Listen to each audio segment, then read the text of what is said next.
Okay बेटा, तो good morning to all of you. तो आप लोगों को आज हम यहाँ पे जो है नेम सेट 2020 का बेटा कंप्यूटर अवेयरनेस सेक्शन में जो प्रॉब्लम्स आई थी उनको हम लोग यहाँ पे सॉल्व करके दिखाने जा रहे हैं। ठीक है, तो सब लोग बहुत ध्यान से देखिएगा। मैंने आपसे जैसे क्लास में ये पेपर मैंने ऑलरेडी सॉल्व करवाया था, जो लोग रहे होंगे उन लोगों ने देखा होगा। ठीक है, और मैंने बताया था कि देखिए पेपर अब की बार बहुत सिंपल आया था, कोविड या जो भी रीज़न रहा हो, पर अब की बार का पेपर जो है इसमें फंडामेंटल ज़्यादा आए थे। बहुत सारी चीज़ें जो हम लोग इतनी सारी पढ़ के जाते हैं नंबर सिस्टम के बेस पे, ट्रिकी प्रॉब्लम करते हैं, बहुत सारी चीज़ें करते हैं, वो सब चीज़ें इस बार के पेपर में अपीयर नहीं हुई। बूलियन दिया, वो भी बहुत सिंपल सा दिया। आप लोगों ने अगर पेपर देखा होगा तो आपको पता होगा। ठीक है, तो इसकी जितनी प्रॉब्लम्स हैं हम लोग देखने जा रहे हैं। अच्छा, इसमें एक खास चीज़ क्या थी कि बेटा आप लोगों को फंडामेंटल से बहुत सारी प्रॉब्लम मिली जो कि नहीं आ रही थी। लास्ट 3-4 ईयर के पेपर देखिए तो एक भी प्रॉब्लम कंप्यूटर फंडामेंटल या इनपुट आउटपुट डिवाइसेस या मेमोरी डिवाइसेस के ऊपर बेस नहीं थी। अब की बार आई हैं, और लेकिन वो भी थियोरेटिकल फॉर्म में, यानी कि कोई कैलकुलेशंस नहीं करनी थी। तो चलिए देखते हैं अपनी प्रॉब्लम सब एक एक करके। ठीक है, और आपको इसी हिसाब से बेटा मैंने कहा था कि कंप्यूटर फंडामेंटल्स वगैरह अच्छे से पढ़ते रहिए। ठीक है, तो यहाँ पे चलते हैं, हम लोग देखते हैं। पहली प्रॉब्लम बेटा बूलियन अलजेब्रा से दी गई है। क्वेश्चन नंबर 91 जो मुझको जो पेपर मिला इसमें दिया है। क्या पूछा गया ज़रा देखिए। बोला है कि assume x complement represents negation of x. पता ही है हमें, the Boolean function x complement y complement plus x y plus x complement y is equivalent to. तो बेटा यानी हमको ये यहाँ पे इन्होंने एक जो है बूलियन स्टेटमेंट दिया है और हमें पता लगाना है कि चारों में से कौन सा ऑप्शन है जो इसके एक्विवेलेंट होगा। ठीक है, तो इसके लिए हम लोग बेटा यहाँ पे क्या करते हैं कि ये जो बूलियन दिया है हमको यहाँ पे स्टेटमेंट, इसके हमें सॉल्व करना होगा। ठीक है, तो इसको हम लोग यहाँ पे सॉल्व करते हैं। चलिए इसको हम नोट कर लेते हैं और फिर इसको सॉल्व करके दिखाते हैं आपको। और सॉल्विंग हम लोगों ने की हुई है, इससे ज़्यादा टफ की हुई है। तो मैं नोट कर लेता हूँ यहाँ पे एक्स बार वाई बार प्लस एक्स वाई, और फिर नेक्स्ट है प्लस एक्स बार वाई। ठीक है, तो इसमें अब मैं क्या करने जा रहा हूँ देखिएगा। ये जो फर्स्ट और ये जो थर्ड टर्म है इसमें आप क्या देख सकते हैं बेटा कि एक्स बार कॉमन है, तो मैंने एक्स बार ले लिया।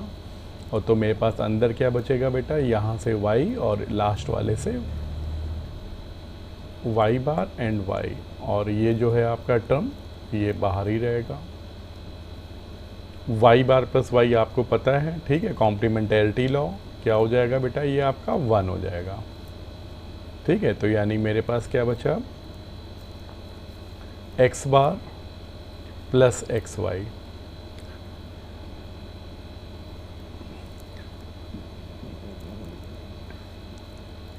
तो डिस्ट्रीब्यूटिव लॉ इसके ऊपर अप्लाई कर दीजिए। ठीक है, आपको पता है क्या होता है ए प्लस बी सी। इसको अगर आप ओपन करते हो तो ए को पहले बी से ऐड करवाते हैं, फिर ए को सी से ऐड करवाते हैं, तो हमको क्या मिलता है बेटा, ए प्लस बी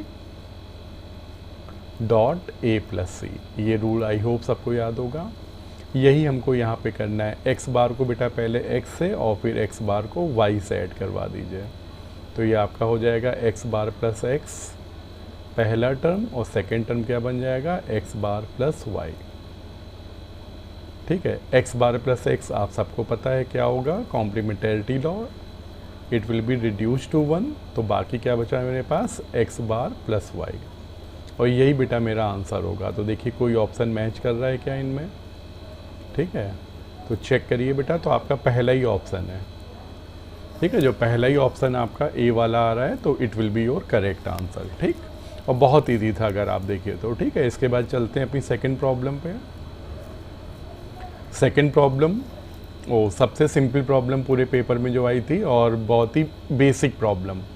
क्या पूछा है, the memory unit which directly communicates with the CPU is known as. यानी वो मेमोरी जो CPU से, ठीक है, जो सारी जो कॉन्टेक्ट्स होते हैं, कम्युनिकेशन होते हैं, CPU जो करता है। आपको पता है कि हमारे सिस्टम में दो तरह की मेमोरी होती है, primary memory and secondary memory. And all of you no कि ये जो प्राइमरी मेमोरी है CPU इससे ही डायरेक्टली इंटरेक्ट करता है।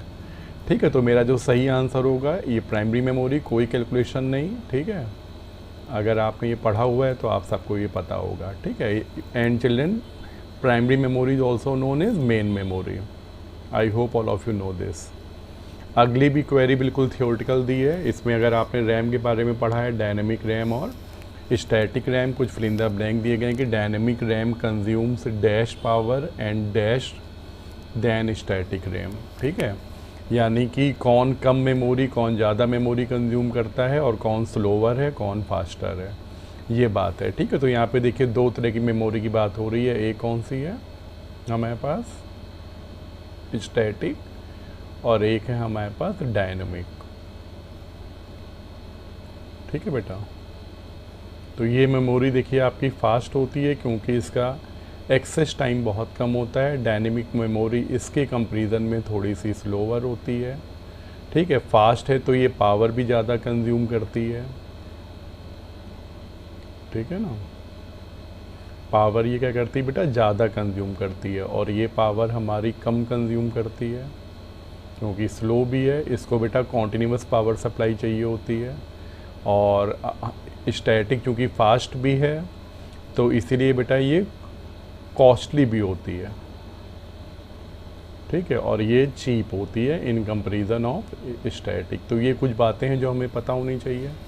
अब इसके बेस पे देखें क्या बोला है, डायनेमिक रैम कंज्यूम्स पावर, तो बेटा लेस पावर कंज्यूम करती है। तो ये लेस के दो ऑप्शन है मेरे पास। पहला यहाँ पे लेस पावर होगा और फास्टर या स्लोवर, तो ये स्लोवर होती है। ठीक है, तो स्लोवर का मतलब क्या हुआ, सी वाला ऑप्शन है। ठीक है, तो आप देखिए तो इन दोनों में मेरा जो ऑप्शन जो मैच करेगा कौन सा करेगा, सी वाला ऑप्शन मैच करेगा। Okay, so C is the correct answer. इसके बाद चलिए अपनी नेक्स्ट क्वेरी चेक करते हैं हम लोग। अगली क्वेरी दी है बेटा बहुत ही, यही भी देखिए नंबर सिस्टम की बहुत ही एक बेसिक सी प्रॉब्लम दी कि the binary equivalent of 234.125 on the base of 10। तो हमें इसका बेटा बाइनरी इक्विवेलेंट निकालना है। ठीक है, तो बाइनरी इक्विवेलेंट आप जानते हो, सॉरी बाइनरी इक्विवेलेंट निकालना है 234। तो आप अपना पहले नंबर नोट कर लेते हैं हम लोग। नंबर जो दिया गया है 234.125, ये नंबर बेटा 10 के बेस पे है। अच्छा, अब देखिए, ओके हम लोग एक काम करते हैं। ठीक है, पहले हम लोग, आपको पता है कि बेटा इसको कैसे हम लोग जो है बाइनरी में कन्वर्ट करते हैं।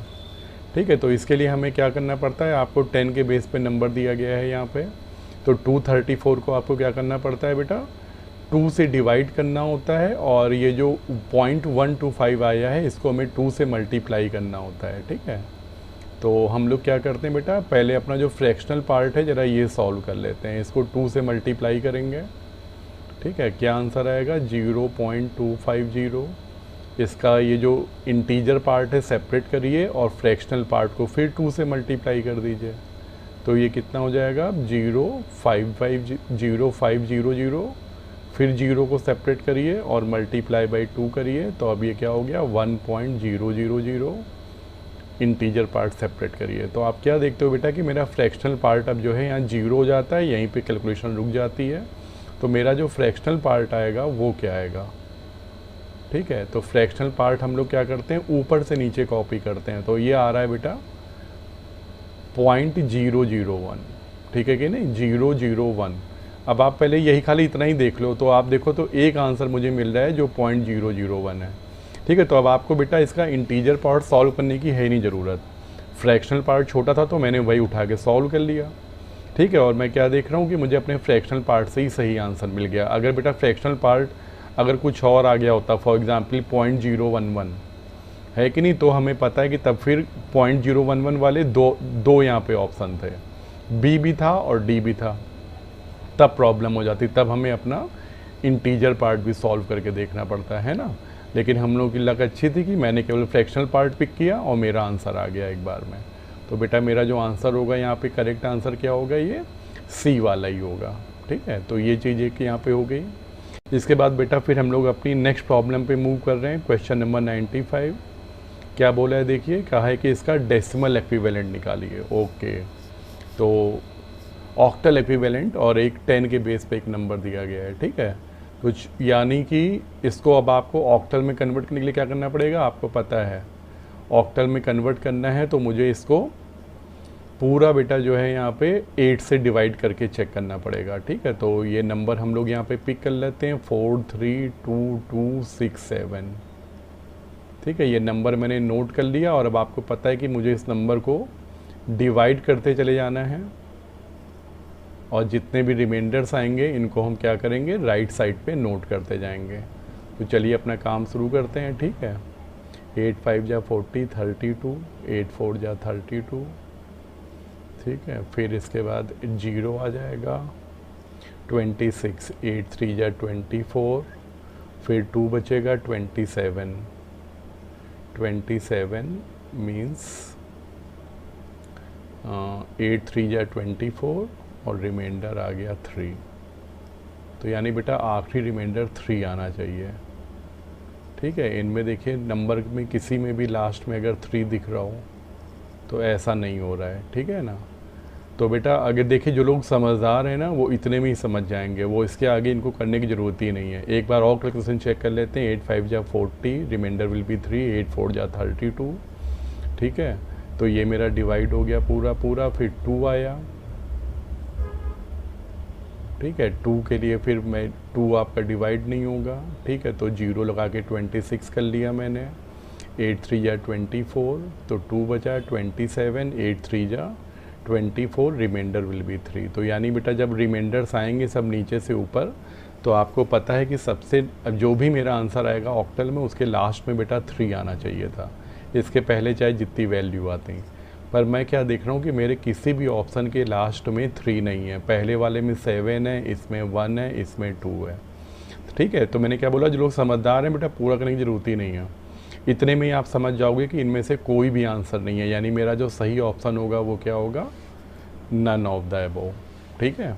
आप भी इसको एक बार चेक कर लीजिएगा आराम से, ठीक है। फिर हम लोग यहाँ पे कोई, आई होप कि यही आंसर होगा। इसके बाद देखिए फिर अगला क्वेश्चन क्या है, 1 exabyte is equal to, exabyte पूछ लिया है, ठीक है। तो ये भी बहुत ही सिंपल सा क्वेश्चन है। अच्छा यहाँ पे 1018 बाइट लिख गया है, ये एक्चुअली रॉन्ग है। ये क्या है आपका, एक्चुअली 108 यहाँ पे 18 यहाँ पे पावर है,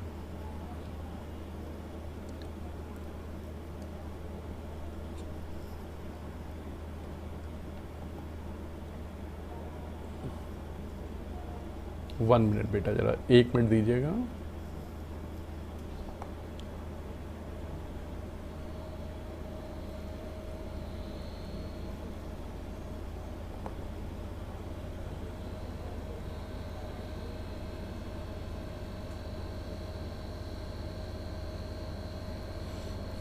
अच्छा यहाँ पे पावर रेस करने का ऑप्शन नहीं है मेरे पास, कोई बात नहीं। हम क्या करते हैं, इसको मैनुअली यहाँ लिख देते हैं।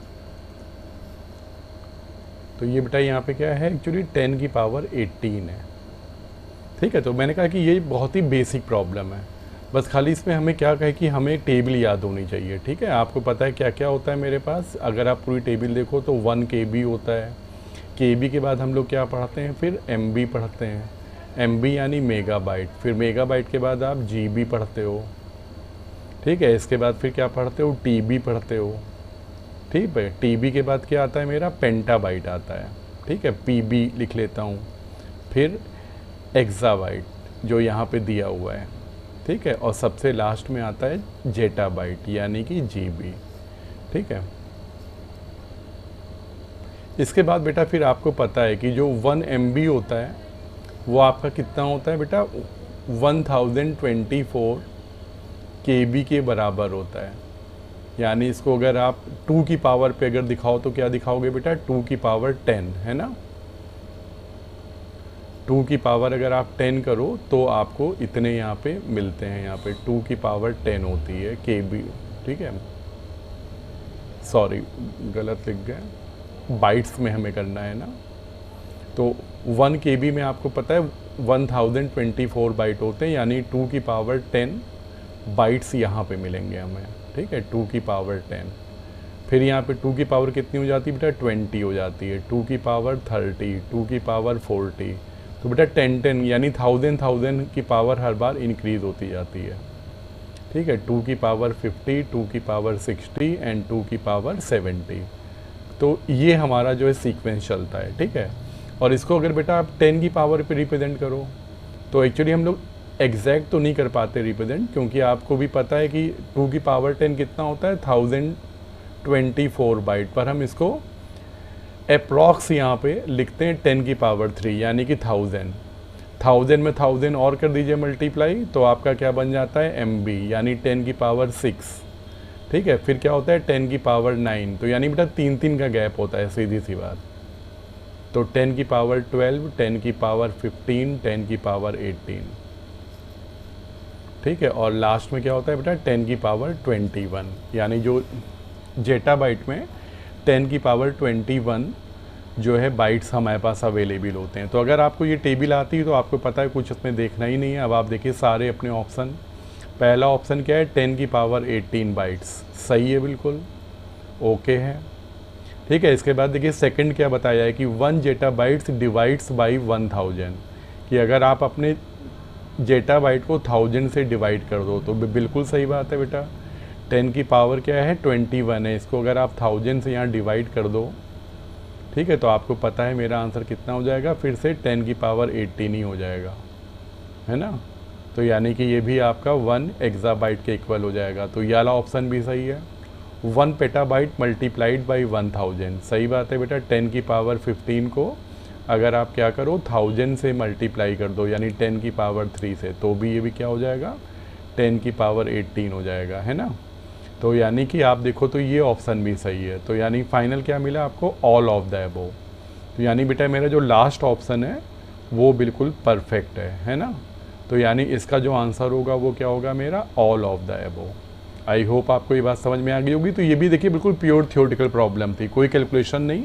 अगर आपको जो है अपनी मेमोरी की यूनिट्स अगर याद हैं और नहीं याद हैं तो ये टेबल ध्यान से अपने पास नोट कर लीजिए, ठीक है कि नहीं। इसको ध्यान से देख लीजिए, क्योंकि जब लास्ट ईयर आया है तो हम लोग उम्मीद कर सकते हैं कि यहाँ से कहिए फिर कोई एक ऐसी प्रॉब्लम दे दें, ठीक है। तो इसको थोड़ा सा एक बार ध्यान रखिएगा, पढ़ लीजिएगा, बहुत इजी होता है। देखिए खाली आपको ये सीक्वेंस याद रखना है बस, ठीक है ना। केवल ये जो सीक्वेंस है ये सीक्वेंस आपको ऊपर से नीचे याद होना चाहिए। बाकी देखिए 10 की पावर 3 से शुरुआत होती है और 3 की पावर हमारी इंक्रीज़ होती चली जाती है, ठीक है। इतनी बात याद रहेगी, कोई प्रॉब्लम ही नहीं होगी।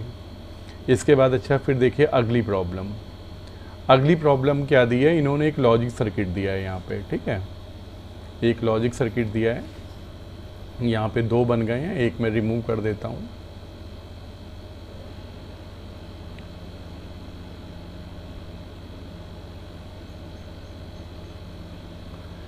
तो ये जो एक सिंपल सा लॉजिक सर्किट, आप ये गेट यहाँ पे चेक कर सकते हो बेटा, ये कौन सा गेट दिख रहा है मुझको, नॉर का गेट दिख रहा है, ठीक है। और इसमें से ए और बी को क्रॉस किया गया है, तो यानी यहाँ पे क्या मिलेगा बेटा मुझे, ए प्लस बी का होल बार, ठीक है। और कहा है कि consider the following circuit, how many minimum number of 2 input NAND gates are required to design the above circuit. कि बताइए ये जो सर्किट है इसको अगर हमें नैंड टू नैंड से बनाना है तो बेटा आप लोगों को बूलियन में मैंने पूरे यूनिवर्सल गेट्स पढ़ाए हैं, ठीक है ना। और उसके बिल्कुल शुरुआत में ही हमने आपको ये बताया था कि जितने भी बेसिक गेट हैं how they are represented with the help of the NAND gate and NOR gate, ठीक है। तो आप लोग अगर वहाँ पे फिगर देखें तो आपको जो है नैंड और नॉर ये पूरी प्रॉब्लम सेम टू सेम ऐसी पढ़ा रखी है, ठीक है। कि अगर आपको तो, लेकिन एक बार मैं फिर से यहाँ पे बता दे रहा हूँ आपको, इसका मैं सर्किट बना देता हूँ फिर आपको बताता हूँ।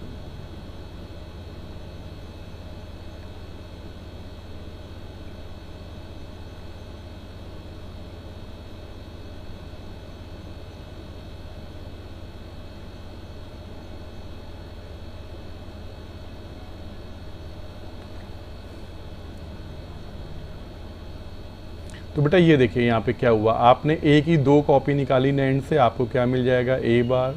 फिर आपने बी की जो है 2 कॉपीज़ करके यहाँ पे नैंड से क्रॉस कराया, यू विल गेट बी बार।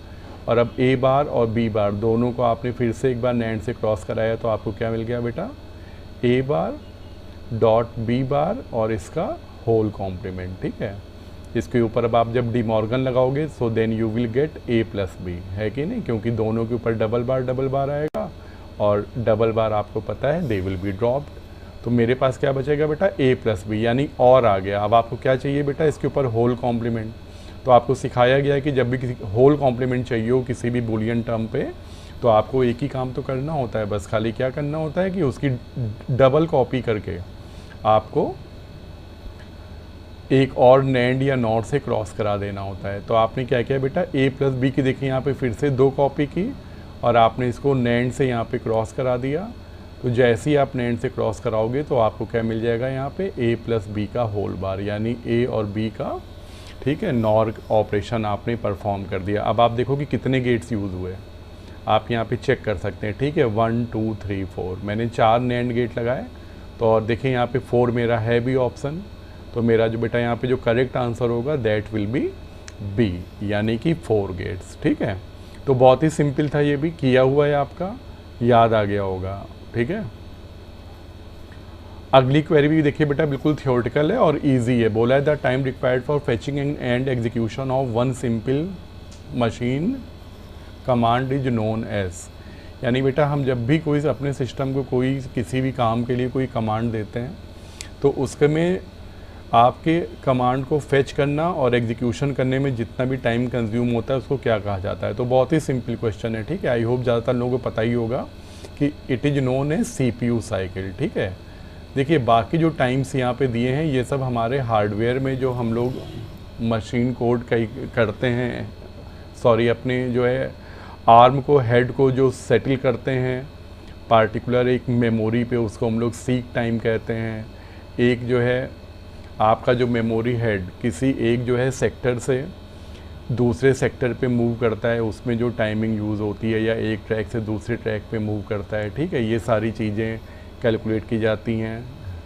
इसको हम लोग लेटेंसी टाइमिंग भी कहते हैं जब ये हार्ड डिस्क में यूज़ होती है, ठीक है। और CPU में बेटा क्या होता है कि एक जो है कमांड 50% जितने टाइम में यूज़ होता है उसको हम लोग बोलते हैं डिले टाइम, ठीक है। लेकिन एक पूरा कमांड एग्जीक्यूट करने में जो टाइमिंग यूज़ होती है उसको हम लोग क्या बोलते हैं, CPU साइकिल कहते हैं। तो बेटा मेरा यहाँ पे जो करेक्ट आंसर है वो क्या है, यहाँ पे CPU साइकिल है, ठीक है। तो ये याद रखिएगा, थोड़ा सा इन टाइमिंग्स के बारे में पढ़ भी लीजिएगा।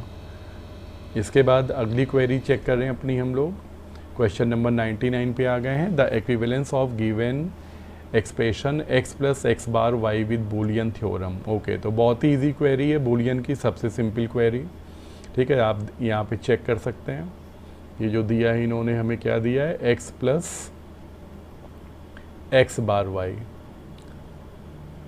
तो डिस्ट्रीब्यूटिव लॉ यहाँ पे भी अप्लाई करिए, ठीक है। x को पहले क्या करेंगे, x बार से ऐड करवाइए और फिर x को y से ऐड करवाइए। तो क्या हो जाएगा हमारा, x plus x bar dot x plus y, ठीक है। x प्लस एक्स बार आपको पता है ड्रॉप हो जाएगा, दैट विल बी 1, और फाइनली मेरे पास एक ही टर्म यहाँ पे बचेगा, वो क्या है, x प्लस वाई। तो ये हमारा आंसर होगा करेक्ट, ठीक है। यहाँ देखिए कौन सा ऑप्शन है, ये बी वाला ऑप्शन बिल्कुल सही है। इसके बाद बेटा फिर एक लास्ट क्वेरी बची है, ठीक है। क्या बोला है, the logic XOR operation of 4AC0 and B53F on the base of 16 results. तो बेटा हमें दो यहाँ पे हेक्सा नंबर दिए गए हैं, ठीक है, और हमें क्या करना है, उनके बीच में एक्सॉर ऑपरेशन करके दिखाना। तो ये थोड़ा सा जो है, मतलब पूरे पेपर में अगर आप देखो तो यही एक क्वेरी है जिसमें थोड़ा सा आपको आना चाहिए चीज़ें, अगर आपने की हैं तो आपको पता है, ठीक है। तो पहले तो बेटा क्या करना पड़ेगा कि देखिए एक्सॉर ऑपरेशन करने के लिए मुझे ये जो हेक्सा में जो यहाँ पे वैल्यू दी गई है हेक्साडेसिमल नंबर फॉर्मेट में, सबसे पहले हमें इनको इनके बाइनरी में कन्वर्ट करना पड़ेगा, ठीक है। तो जैसे 4AC0 पहली वैल्यू हमको ये दी गई है ना। तो पहले हम क्या करेंगे बेटा, इसका यहाँ पे बाइनरी इक्विवेलेंट लिखेंगे। तो सबसे पहले 4 का देखिए, 4 का कितना होता है बेटा, 0 1 0 0, ठीक है। इसके बाद A का देखिए कितना होता है, 1 0 1 0, ठीक है। इसके बाद बेटा फिर C का आ गया है। तो C का क्या मतलब है कि कितना होता है बेटा, 10 11 12 12 होता है आपका, है कि नहीं। तो ये क्या हो जाएगा आपका 8 1 2 4 8, हाँ 8 और 4 12, 0 0, ठीक है। और सबसे लास्ट में फिर किसका आया है बेटा, 0 का आया है। तो 0 का क्या होता है, 0 0 0 0। तो ये देखो बेटा, ये मैंने 4AC0 का 4 4 के पेयर पे क्या किया हम लोगों ने, यहाँ पे बाइनरी इक्विवेलेंट लिख लिया। ऐसे ही हम क्या करेंगे, B53F का भी लिखेंगे, B53F। तो सबसे पहले बेटा B का लिखते हैं। B क्या होता है आपका, 11 होता है। तो कितना होता है, 1 0 1 1, ठीक है। ये हो गया B का। फिर 5 का लिखिए, 0 1 0 1। फिर 3 का हो गया, ठीक है। 3 का कितना होता है बेटा, 0 0 1 1। और फिर सबसे लास्ट में आ गया F, ये हो गया बेटा, ठीक है। तो ये हमने बेटा दोनों के बाइनरी इक्विवेलेंट लिख लिए है। अब हमें सीखना है कि एक्सॉर, अब देखिए इन दोनों सेट ऑफ वैल्यू के ऊपर हमें क्या करना है, एक्सॉर ऑपरेशन परफॉर्म करना है, ठीक है। इनका हमें क्या करना है, एक्सॉर। तो ये कैसे होता है, तो अगर आप लोगों को एक्सॉर गेट की अगर टेबल याद हो, ठीक है, जैसे A है B है, तो A एक्सॉर B क्या होता है, तो इसकी पहले हमको यहाँ पे टेबल पता होनी चाहिए, ठीक है। तो टेबल अगर आपको याद हो तो पहले इनके जो कॉम्बिनेशन देखिए, 0 1 0 1, और ये क्या होगा, 0 0 1 1। और अब आप करवाइए, देखिए अगर दोनों वैल्यू 0 हैं तो आंसर 0 आएगा, 0 + 1 1 आएगा, 1 + 0 1 आएगा, और 1 और 1 0 आएगा। क्या सिखाते हैं एक्सॉर में कि बेटा जहाँ पे ऑड नंबर ऑफ 1 होता है इनपुट कॉम्बिनेशन में, ठीक है, इनपुट कॉम्बिनेशन में अगर ऑड नंबर ऑफ 1 है तो मेरा आंसर 1 आता है, और अगर इवन नंबर ऑफ 1s है, ठीक है, तो मेरा आंसर 0 आता है, ठीक है। तो या इसको और अगर सिंपली समझो तो अगर बेटा जो है इनपुट अगर हमारे अपोजिट हैं, ठीक है, यानी एक 1 है एक 0 है, तब तो मेरा आंसर 1 आता है। और अगर सेम इनपुट हुए, यानी कि दोनों 0 हैं या दोनों 1 है, तो मेरा आंसर फॉल्स यानी कि 0 आता है, ठीक है। तो यानी इनपुट हमारे अपोजिट होने चाहिए। तो अब यहाँ पे यही चीज़ ध्यान दीजिए अब कि देखिए, अब हम सबसे राइट से शुरू करते हैं। ऊपर 0 है नीचे 1 है। अब आप क्या देखते हैं कि दोनों इनपुट मेरे अपोजिट हैं, तो यानी मेरा क्या आंसर आएगा यहाँ पे, ठीक है, 1 आएगा। ऐसे ही फिर अगला वाला जो कॉलम है वो भी चेक करिए, ऊपर 0 नीचे 1, ऊपर 0 नीचे 1, ऊपर 0 नीचे 1। आप क्या देख रहे हैं कि यहाँ पे चारों जगह यही सेम सिचुएशन है, ठीक है, यानी चारों आपको कॉम्बिनेशन क्या मिल रहे हैं, अपोजिट इनपुट के। तो ये 1 1 1 हो गया। अब यहाँ पे देखिए बेटा, ऊपर 0 नीचे 1, यानी यहाँ पे भी 1 होगा। 0 + 1 1, 1 and 0 1, 1 and 0 1। तो यहाँ पे भी आपको 4 1 मिल गए। फिर इसके बाद अपने ये वाले सेट पे चलते हैं, 0 और 1 1, 1 and 0 1, 0 + 1 1, 1 0 1। यहाँ पे भी 4 1 है। यहाँ का चेक करिए, 0 1 0 1, 1 0 0 1। तो यहाँ पे भी 4 1 मिल गए। तो आप क्या देख रहे हो बेटा कि पूरे में आप जो है आपने यहाँ पे 16 वैल्यूज़ यहाँ पे कैलकुलेट की, ऊपर और नीचे की, लेकिन जो एक्सॉर में क्या मिल रहा है हमें, सब में 1 ही 1 मिल रहा है। और ये आपको 4 सेट बेटा बाइनरी वैल्यू मिल गई हैं, और आपको पता है ये किसको रिप्रेजेंट करता है, F को,